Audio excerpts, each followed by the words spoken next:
I don't have these numbers in front of me, but I'm guessing that when a starter opens his night with 2 consecutive walks, the rest of the outing doesn't work out too well. Whether or not that's the case, Julio Teheran flipped that particular script on Friday night, as those 2 walks ended up being the only walks, and 2 of the 4 total base runners he allowed, over his 6 scoreless innings. At this point, Teheran continues to be an enigma. His season, as a whole, has still been pretty poor. But, since May 30th, he has now alternated really effective and really dreadful starts.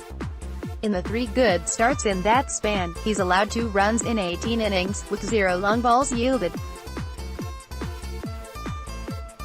In 2 bad starts, he's allowed 11 runs and 4 homers in fewer than 9 innings.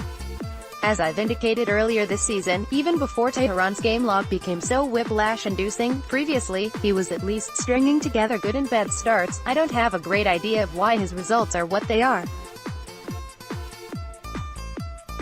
At one point, I thought high fastballs might have something to do with it, but he has not really borne out a pattern of either consistently throwing them or having success when he does. For example, his highest average fastball was when he got knocked around by the Red Sox. His lowest average fastball locations had him get knocked around by the Phillies and Padres, but also stifle the Mets. So, the below is none of that, it's more a recounting of what happened, without any grand hypotheses or tests of them. Change I noticed, or thought I noticed, had to do with a change in approach. As Teheran started the game, he had some combination of poor command and or lack of trust in his pitches. It's hard to determine exactly which one it was without watching the location relative to the glove for every pitch, but essentially, here is what I am getting at. Matt Carpenter walked on 6 pitches. Only one of them was really pumped in for a clear strike. Greg Garcia walked on 7 pitches. Only one of them was a clear strike, and that was a slider fouled off. Jose Martinez lined out, and of the 5 pitches he saw, 2 were grooved fastballs belt high and over the middle. Luckily he fouled one off, and hit the other to an outfielder. Teheran could locate neither his fastball nor his slider to one of his nemesis, Marcell Ozuna. He'd have fallen behind him 3-0 had the umpire not gifted him a terrible strike 1 call. He threw a very rare changeup to a righty which surprised Ozuna and got a tapper back to the mound. He purposefully, accidentally, executed an effective high fastball to Yadier Molina to end the first via routine flyout. He could not locate anything to Tommy Pham, but the high fastball on a 3-1 count bailed him out again. He did manage to throw 3 consecutive good pitches to Colton Wong after falling behind 2-0, but would have walked him had Wong not swung over a changeup in a full count and hit a routine grounder. He allowed a double to Harrison, Darth Bader on a 2-1 slider that was identical to the first pitch strike slider he had already thrown him. Basically, there were a lot of balls, and most of them were not competitive. He got only 2 swinging strikes across those 8 batters, neither on fastballs. To the extent he had a game plan for non-swinging strikeouts, all you could really point to was high fastballs to righties, which, to his credit, did get him 2 flyouts to Marquez. But then, something changed.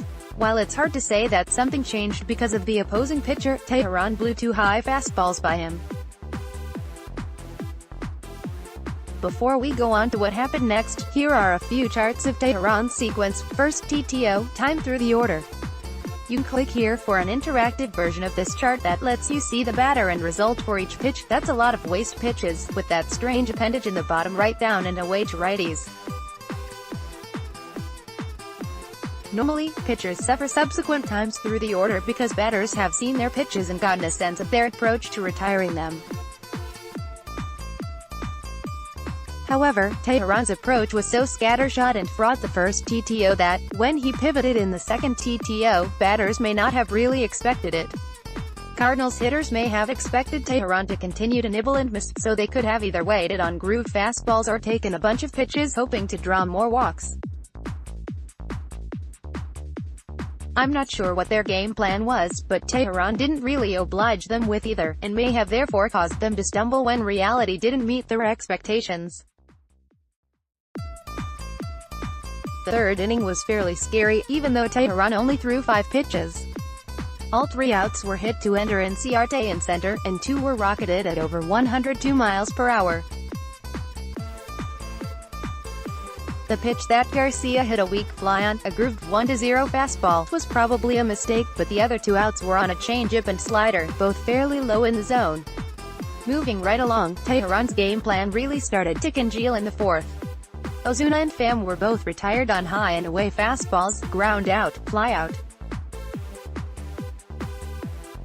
A 2-seamer nestled towards the bottom of the zone took care of Molina, ground out. Most importantly, Teheran only threw 4 balls in this inning, and never fell behind 2-0. He may have done so in the 3rd, but the batters didn't give him a chance. In the 5th, he really got on his horse, filling up the strike zone with 2 appropriately timed waste pitches, against Wong, getting a called strike 3 on a high fastball. He knocked out Bader on 3 pitches, going up the ladder and eventually out of the zone with fastballs. Nicolas had no chance with 2 high fastballs and a put-away slider. The 6th, third TTO, was more fraught. He did throw first-pitch strikes to 2 of the 4 batters he faced, and got a high fastball out, fly out, from Martinez, but his command was flagging.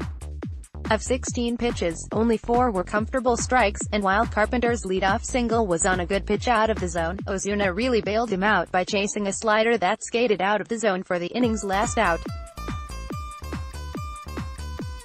Anyway, the narrative description is what it is, but the charts tell it better. Compare these to the first TTO charts above.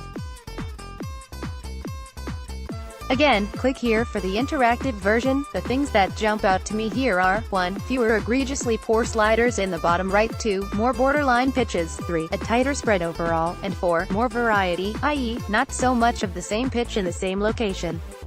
One other thing that caught my eye, first TTO, Teheran threw only 4 pitches on the black edge. That more than doubled to 9 afterwards. All of those pitches went for called strikes, swinging strikes, or easy outs, except for Carpenter's 6th inning single, so putting pitches there is clearly a good idea. It's great that Teheran was able to execute. The pitch heat map tells a similar story.